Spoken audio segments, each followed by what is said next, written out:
Hey, it's David. Let's upgrade the stock handlebar on the KTM 390 Duke. Upgrading the handlebars on your bike is something that is very commonly necessary to do. However, you will see very few bikes have had it done, and it's a bit strange really. If you buy a car, then there's all sorts of adjustments you can make to make that car fit you. The seat will go backwards and forwards, it'll go up and down, the steering wheel will go up and down. So there's all sorts of things you can do to change your position to fit the vehicle. But on bikes, it's a one-size-fits-all proposition. The seat is where the seat is, the handlebars are where the handlebars are. And it doesn't matter how big you are, how long your arms are, how long your legs are, how long your body is, it's one size fits all. So very common to actually need to change your handlebars, and it might be the handlebars on your bike don't suit you.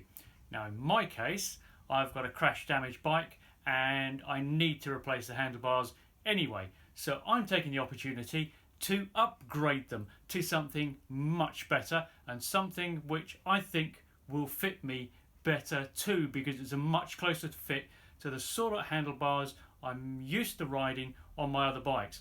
What have I chosen?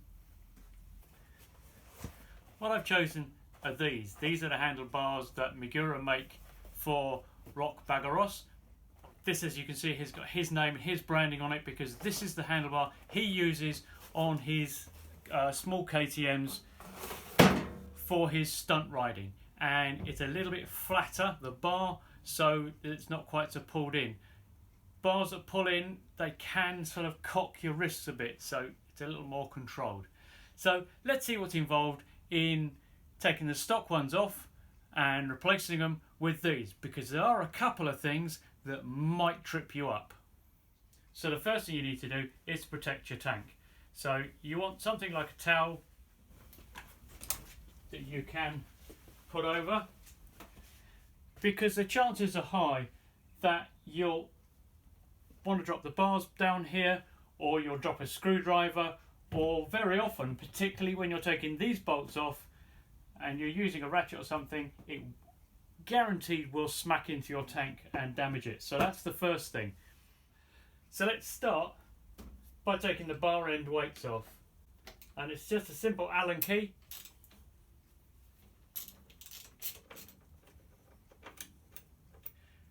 One thing you'll notice is that these stock bars have got a thread inside here that this screws into. This is something we are going to need to modify on the new set of bars. So we take this off and we take the one off the other side. Let's lose the cable ties. If we just actually look at the bar itself from left to right, you've got a hand grip here which is firmly on the bar. You've got a control set, you've got the mirror, and the mirror is also the clutch lever. You've got a clamp that holds the centre in. You've got another mirror and lever clamp, another set of controls, and on this side the throttle, generally speaking, connects into this, because the throttle cables connect. So this is more of a unit. This is a much more separate rubber grip. Now, if you are replacing the grips, you can be a bit more brutal in getting these off, but I don't intend to unless I need to, because these grips are still in perfectly good condition. Let's start by getting this switch cluster out of the way so that it gives us room to remove this hand grip. There are some screws underneath. When you're undoing things like this, try and make sure that you use the correct crosshead screwdriver for them, because otherwise you can damage the heads. In this case, it seems to me that a Phillips screwdriver is the best fit. So there's one in the corner here, one in the corner here, and they're both the same length, so they're both the same screw. And now we can lift this top off, and what we see is a metal plate that's held in by a bolt here, and this is what is clamping it to the bar. So to remove the plate, there's another screw up in here.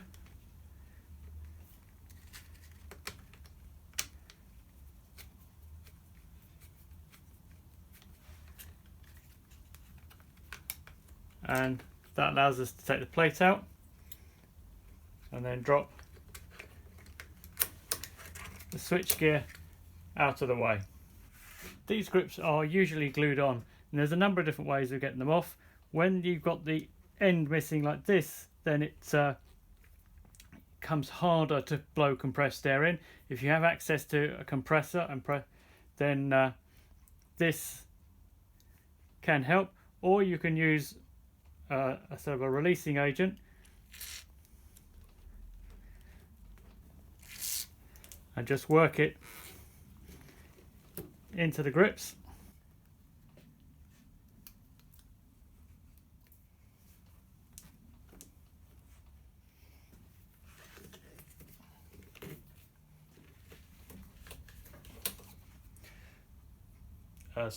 Some sort of releasing agent, WD-40 or whatever is your favourite, will dissolve the glue that they've used, and you can clean it up with brake cleaner to remove any residue before you reinstall it. And the mirror lever clamp is held on the clutch side by a bolt.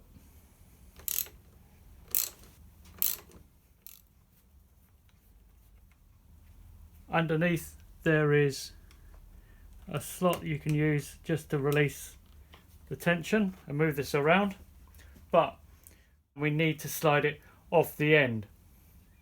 For now I'm going to leave this on here. I want to see how much room we have to maneuver, because there's almost no play in these cables here, but I want to see how much room we've got to maneuver the handlebar out of this once we've got the other side undone. So let's repeat the process over here.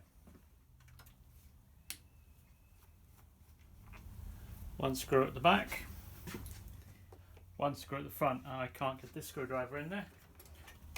If you've got yours on the side stand, obviously you can just move the handlebars.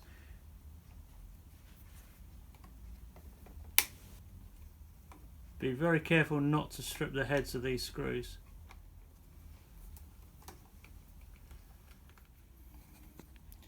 You will notice that there's a hole in the handlebar here, and up in here there is a peg, and that peg goes into this hole. This means when you replace the handlebar, you will need to have a hole in the top of your handlebar, or you need to remove the peg. Now obviously the choice is yours as to which route you follow, but this is a common practice with a lot of motorcycle manufacturers, and I've never yet heard of anybody who had any problem with removing the peg, but it's your decision as to which way you go. And as you can see, the whole assembly is now loose on here, but again we've run out of room, out of cable to actually drop this off. So what I'm going to do now is to drop the lever and master cylinder off, and there's just these two nuts here to remove it.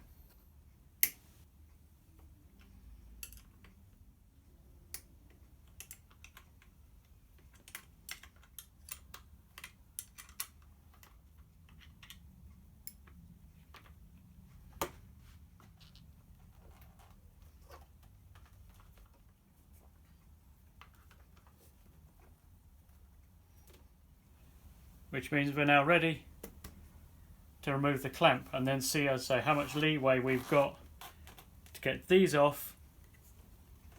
Probably not a lot, so I think we're going to have to release some cables somewhere.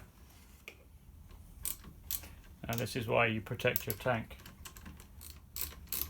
If you use a longer extension, there's not so much risk of that happening.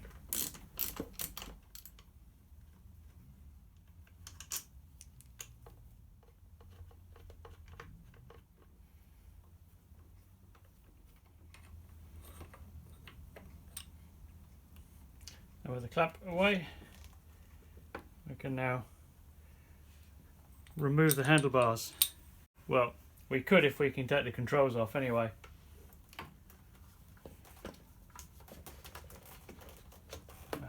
Just enough room to get the throttle off. So with a little persuasion, that will come off. I'll also draw your attention here on the clutch side. You've got two locating holes here where the switch unit clamped on. I don't, however, see any sign of anything in the switch unit which would lock into those. So here are the new bars, and you'll see that they are also drilled, ready for installation. And this is the difference in profile between the two bars.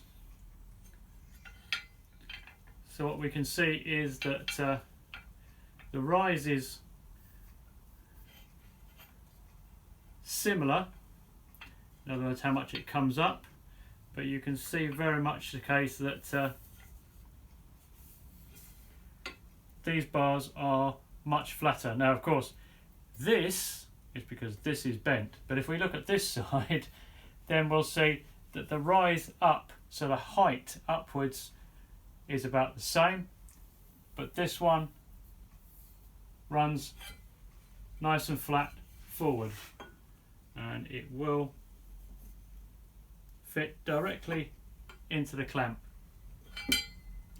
So now all we need to do is to put it back together.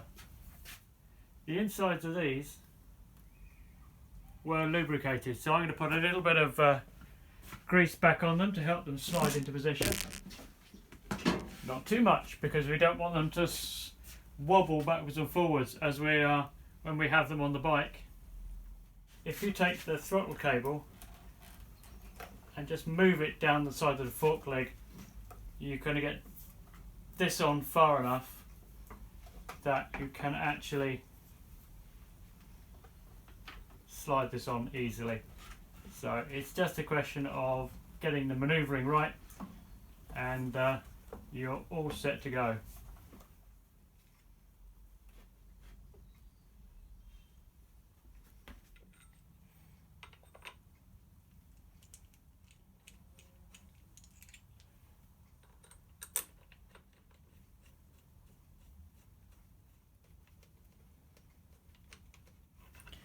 You'll need to decide exactly where you want these handlebars to be in terms of actual up and down. You also want them central. In other words, not too far left, not too far right. And this clamp needs to clamp down evenly. Don't run them all the way in first on any one. Just tighten them down evenly.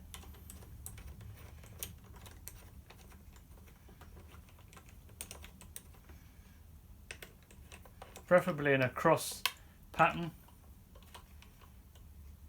And as you start to feel tension, then have a look at how your gaps are.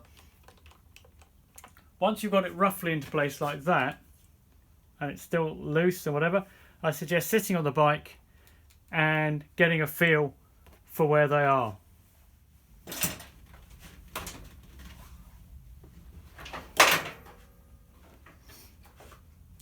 Obviously your grips and everything else are completely loose at the moment, but just get a feel for what's going to be comfortable for you on the bike. That seems about right to me.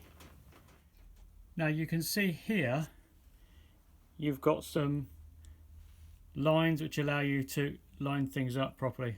A bit of a reflection on here at the moment. So at the moment this, I've got the bottom of the clamp about on the 2, which seems about the right angle for me. We'll see how that adjusts. But if you look here, there are 2 ticks and it's tight up against the clamp. Here there are 2 ticks and there's a gap. So the handlebar needs to come, and that's about square. And as I say, I think I want it about on the 2 there. So that's the positioning I want. So now we tighten these down sequentially and we check the gaps on each side of the clamp. Now it might be with these clamps, it looks like these. Okay, clamps come in different forms and I didn't check this before I took this apart. It looks like the top ones clamp down tight and there's a gap at the front on these. It does seem that these ones tighten down tight and then clamp these ones down to clamp the bars in place. It does vary according to the clamps how they work. So have a double check with yours before you take them off. See whether or not you've got a gap here and it's tight here. If that is the case, that's how they should go back on.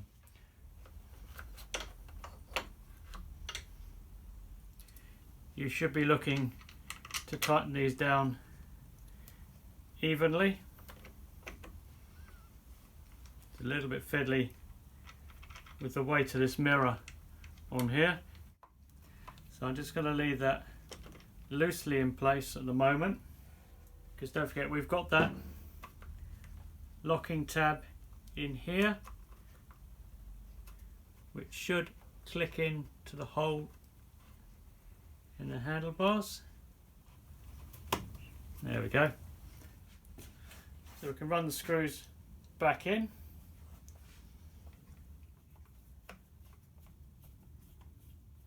Very good sign this is completely plug and play, that it's got the holes in there, because very often with aftermarket handlebars that is not the case.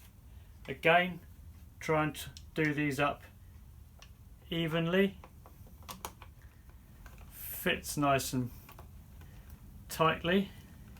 Don't over tighten these screws because they are fine thread screws into soft plastic and alloy, so you will strip them if you use too much force.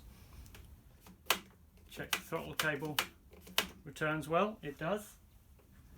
Now we can clamp this in place, and you'll note here there's a tab which sits into this slot here, which means there is movement for you to adjust the levers to suit you. So make sure that tab is in there, and then we can just do these 2 bolts up evenly. Now I've left this slightly loose because again what you want to do is get on the bike and check that those are in the right place, because there is movement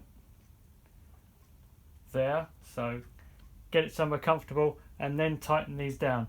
And again, try and tighten these down so that the gap on either side is the same. At the moment, this gap here is too small, this gap here is too big. And if you look closely at where the clamp sits on the handlebars, you'll see it's tight here and there's a gap there. So that's not good. So I need to back this off a bit. So back that off a bit and tighten this one up. But so at the moment I'm leaving that. So it means we can come back to this side. Right, so you've got the metal plate in there, which clamps on. We clamp in.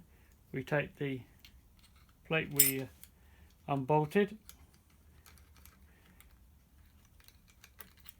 Just hook it in.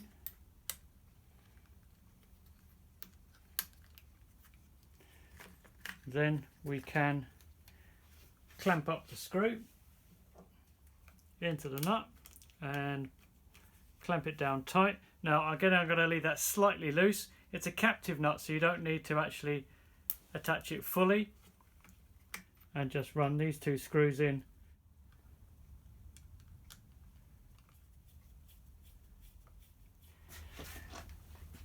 So this hand grip needs to go on here, so we need at least this much room. So make sure that's all backed off there. That looks about right. Okay, so I've cleaned this up, got rid of all the grease and all the glue that was on it, and that's nice and dry inside there. It's still a little bit damp from the brake cleaner that I used, but that'll evaporate away. Now to get these on, the technique I was shown by Delboy from Delboy's Garage was simply to put it on, and this one actually is soft enough to push it in, But if you just wobble it around in a circular motion like that, hold the bike firm and it will go on. And once it's dried up a little bit in there, that'll hold firm. Bolt in here.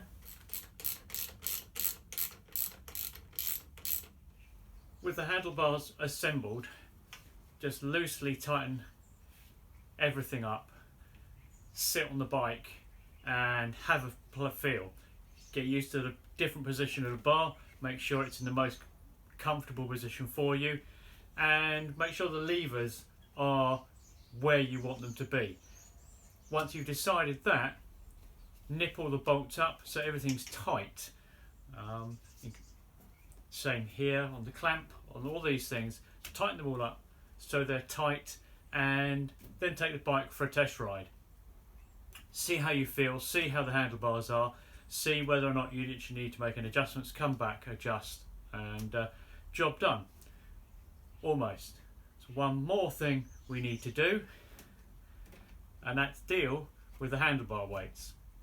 So let's look at how we solve this particular problem. Now, you might remember that the original bars had a threaded nut in the end, whereas the new bars don't have anything, so there's nothing to attach the bar weights to. Now, what we usually do in this situation, where you need to attach something to the end of the bar, is to use a masonry anchor bolt.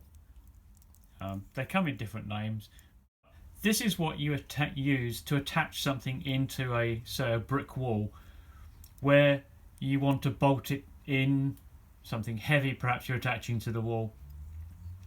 So anchor bolt, as I say, they come by different names. Now this is an M6 because these have an M6 bolt through them, and unless you drill out that hole, you're not going to fit anything bigger than an M6 bolt through there, or replace them with a different bar weight. But I would normally use a larger. I tend to use M8. I think they work better with handlebars, but we're working with this, which is M6, so M6 will do the job. Well, the first thing to note is that bolt is far too short to get through there and attach this. So we need a longer bolt. There's a cone in here. As you screw that in, the screw threads pull that cone into there and it expands the sides out until they grip. So we need the bar end, we need a bolt that's long enough. How long will depend on your anchor bolt, so that one's just long enough, and obviously we need something to do it up with. So what we need to do is push it in and screw it in. As we screw it in, that cone will get pulled in once we've taken up the slack. Now as it stands at the moment, that's too slack a fit. If I try and do this up, all that's going to happen is that's going to spin in there. So we need to do it up far enough until that grips the inside the handlebar.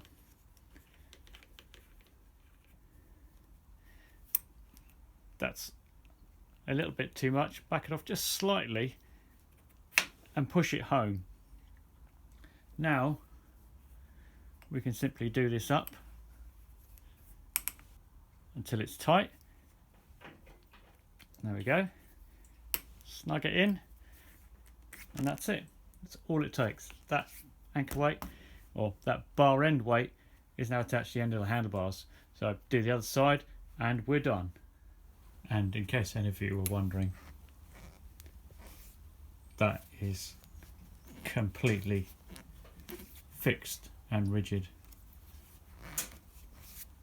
on there. So that's it. Handlebars done. Very easy job. It's a little bit fiddly the first time you do it because you've got to figure out what works and so forth. It is possible to unplug cables and so forth, but normally it's not necessary. You can wiggle it around a bit and move cables and actually get things done up. be careful when you're moving clamps and such so that you don't scratch your new shiny handlebars, and make sure everything is done up properly at the end and adjusted to suit you. However, these bars are great. I'm really impressed with them, not just for the position but the fact that they're really well made. Okay, they're not a cheap bar, but most bars are generic. They will fit a multitude of bikes, and as a result they don't really fit anything properly. These ones are specially made to fit this bike and a couple of the other similar Dukes, so they've got the holes drilled in the right place. I'm assuming the holes over here are to do with a different Duke, so everything fits. They are real plug and play, and certainly something I would recommend to anybody. So thanks very much for watching, and coming along with this, the next stage in getting this bike back on the road, and I will see you guys again soon.